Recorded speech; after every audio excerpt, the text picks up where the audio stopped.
Hello guys, welcome back to our channel Rimtops TV. So una sa lahat, ako po ay patuloy na nagpapasalamat sa ating mga subscribers at sa ating mga viewers sa patuloy na suporta. So ang channel na ito ay nagtuturo ng basic mathematics for elementary. So sana ito ay nakapagbigay ng karagdagang kaalaman tungkol sa mathematics. So patuloy lang ang pagpanood, no? So sa hindi pa nakapag-subscribe, pakipindot naman po ng ating subscribe button at paki-share at like ng ating mga videos at huwag kalimutang pindutin ang ating notification bell button para magiging updated tayo sa ating mga bagong upload na videos.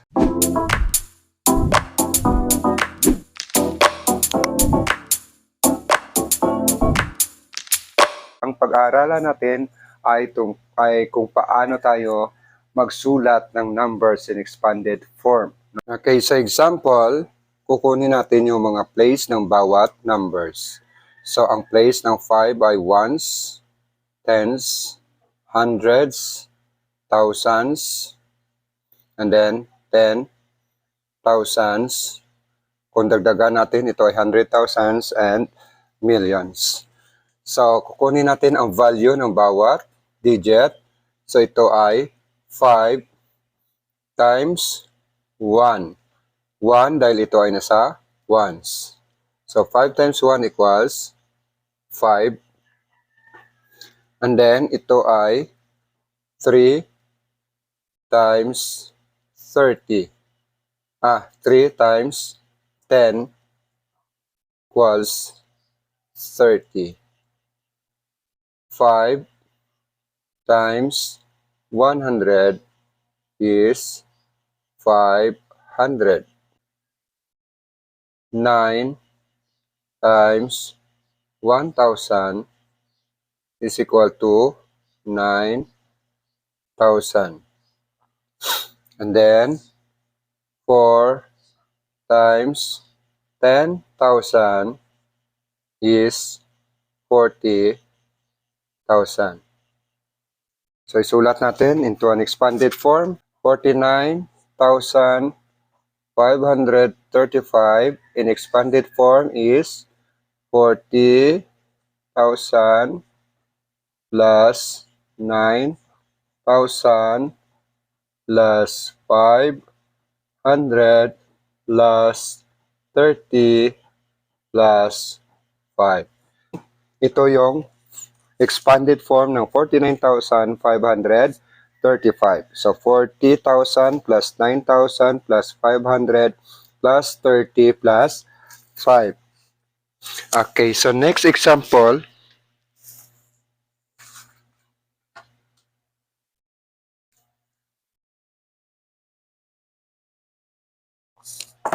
Okay, so 436,201. Okay, so una, alamin natin yung place, ones, tens, hundreds, thousands, and thousands, and then thousands. Ones, tens, hundreds, thousands, then thousands, thousands. So, ang value ng bawat digit ay 1 times 1 equals 1 equal to 0. 2 times 100 is equal to 200. And this is 6 times 1,000 is equal to 6,000. 3 times 10,000 is equal to 30,000. And last is 4 times 100,000 is equal to 400,000. So, isulat natin in expanded form, 36,201 is equal to 400,000 plus 30,000 plus 6,000 plus 200 plus 0 plus 1. So ito yung expanded form ng 436,201. So last example.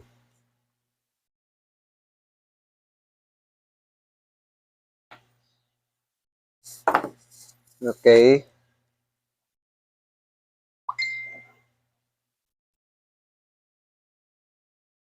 Okay, kunin natin yung place value or yung value niya, ones, or yung place, ones, tens, hundreds, thousand, and 10,000. So, ang 6 ay 6 times 1 equals 6. Ito ay 3 times 10 equals 30. And then, 4 times 100 equals 400.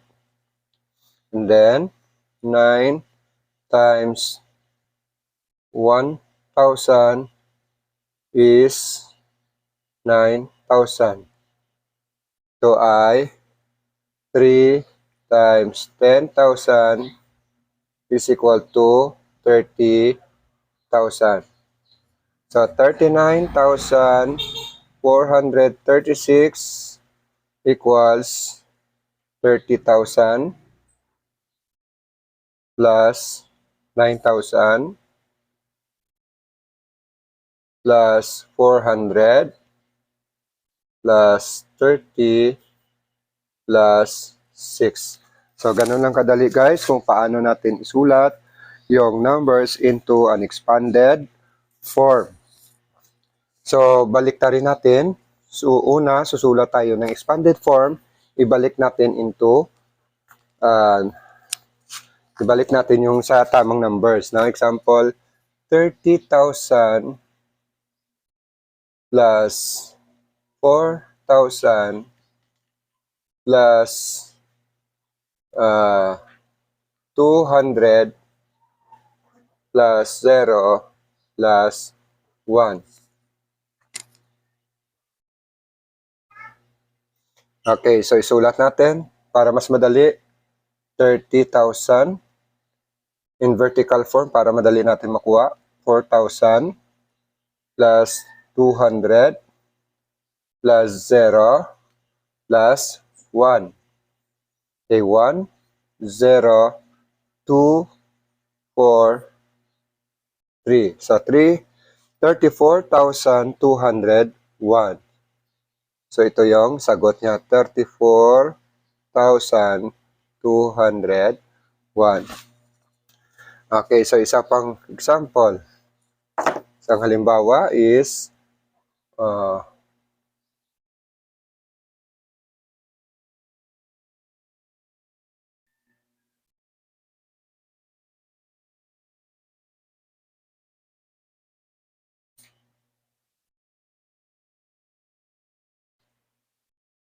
okay, so kung ito yung nakasulat guys, so paano natin ibalik into whole number, no? So ito expanded form, ibalik natin sa ganito, ha? So 40,000, ito ay hundreds, sa hundreds, so dapat dito lang tayo sa hundreds. And then whole number na 1 is sa ones. So 40,301. So ito ay 40,301. So ganun ang kadali guys, even in isulat mo ito ng expanded form or ibalik into a normal form, no?